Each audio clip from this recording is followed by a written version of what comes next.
நான் அதை முடிக்க போறேன், நான் முடிச்சிடுறேன். ஓகேண்ணா.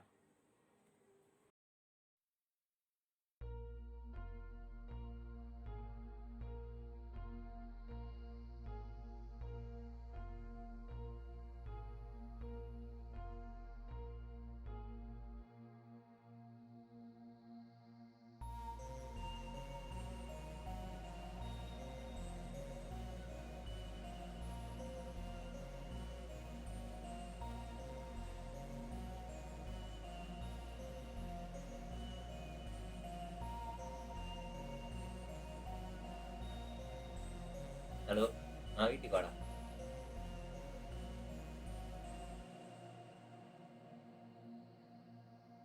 ஹலோ, கொஞ்சம் வீட்டுக்கு வாடா. டேய் எப்படிடா இருக்க? ஆடா டேய், பெரிய லாடு தலைக்காணி கேக்குது. அப்புறம் நாவல்லாம் எப்படி போயிட்டு இருக்கு? நாவலா? அது முடிக்க ஏன்டா இப்படி அவசரமா சொல்லிட்டு இருக்க? அது எப்படா முடிக்க முடியும்? யாரு கடவுள்னு கேட்டா யாருக்குடா தெரியும்? நீ ஏன் ஒரு நாவலிஸ்ட் கோயிலுக்கு போய் சாமி கும்பிடுறியா? அதான் அப்போ உன்னை பொறுத்த வரைக்கும் யாருடா கடவுள்? என்னை பொறுத்த வரைக்கும் ஒருத்தன் கஷ்டத்துல இருக்கப்போ உதவி பண்ற பாத்தியா, அவன் தான்டா கடவுள். அப்ப நம்ம அப்பா அம்மாலாம் நம்மளுக்கு கடவுள் இல்லையா? இந்த கொரோனா காலத்துல டாக்டர்ஸ்லாம் நம்மளுக்காக உயிரை விடுறாங்க, அப்ப அவங்களாம் கடவுள் இல்லையா? நம்மளுக்காக சோறு போறாங்க விவசாயி, அப்ப அவங்களாம் நம்மளுக்கு கடவுள் இல்லையா? அப்ப உங்களை பார்த்தா யாருடா கடவுள்? நீ சொன்னது கடவுளுக்கே பொருள். கரண்ட் வேற கட் ஆயிடுச்சு. அப்ப யார்தான் கடவுள்? தேடணும். ரொம்ப நாள் கழிச்சு என் நாவல் எழுத ஸ்டார்ட் பண்ணேன். ஆனா இந்த வாட்டி கொஞ்சம் வித்தியாசமான நாவல். எல்லா நாவலையும் எழுதுற மாதிரி நான் இதை எழுதல. இந்த நாவல் ரொம்ப கஷ்டமா இருந்துச்சு. நானும் நிறைய யோசிச்சேன், யார் தான் கடவுள்? அந்த கேள்விக்கு பதில் கிடைக்கல. அதுக்கப்புறம் பதில் தேடுறது தான் வாழ்நாள் ஆச்சு. அதை பத்தி யோசிக்க ஆரம்பிச்சேன், தேட ஆரம்பிச்சேன். ஆனா நடுவில் அவங்க 2 பேர் சொன்னது தான் என் மனசுல வந்துச்சு. அவங்க 2 பேர் குரல் தான் கேக்குது. கோயிலுக்கு போய் சாமி கும்பிடுறியா? அதான் பண்ற பாத்தியா, அவன் தான்டா கடவுள். கோயிலுக்கு போய் சாமி கும்பிடுறியா? அதான் பண்ற பாத்தியா, அவன் தான்டா கடவுள். கோயிலுக்கு போய் சாமி கும்பிடுறியா? அதான் ஏய் இருடா ஒரு நிமிஷம்.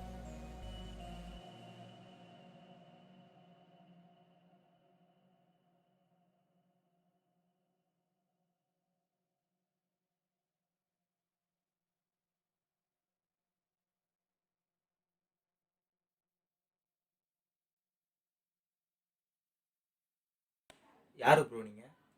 ப்ரோ நான் மேலே தான் இருக்கேன் ப்ரோ. நான் உங்களை பார்த்ததே இல்லையே, நீங்கள் யாரு? ஆமாம் ப்ரோ, நான் உங்களை பார்த்ததே இல்லையா. சரி, கடல்லாம் திறந்துருக்கா மூடி இருக்கா? இல்லை ப்ரோ, எல்லா கடையும் மூடிட்டு இருக்காங்க. ஏன் கேட்குறீங்க? இல்லை ப்ரோ, காலையிலேருந்து சாப்பிடல, அதான் இப்போ போய் வாங்கிட்டு வரலான்னு. ப்ரோ அப்போ நீங்கள் காலையில் சாப்பிடலையா? ப்ரோ சரி நீங்கள் சாப்பிடுங்க. இல்லை வேணாம், இருக்கட்டும் ப்ரோ. இல்லை ப்ரோ, எங்கள் வீட்டில் செஞ்சுருக்காங்க, நான் சாப்பிட்றேன், நீங்கள் சாப்பிடுங்க. நீங்கள் யாரோ நான் யாரோ, கடவுள் மாதிரி வந்துட்டு சாப்பாடு. யாரும் கடவுள் கிடையாது, யாரும் கிடையாது, எல்லாரும் ஒன்று தான். ஒரு சின்ன எக்ஸாம்பிள் சொல்லுவா. நீங்கள் பிறக்கிறதுக்கு 10 மாதம் தான் ஆகுது, நான் பிறக்கிறதுக்கு 10 மாதம் ஆகுது. இந்த ஒரு விஷயம் போகாதா நம்ம எல்லாரும் ஒன்றுன்னு?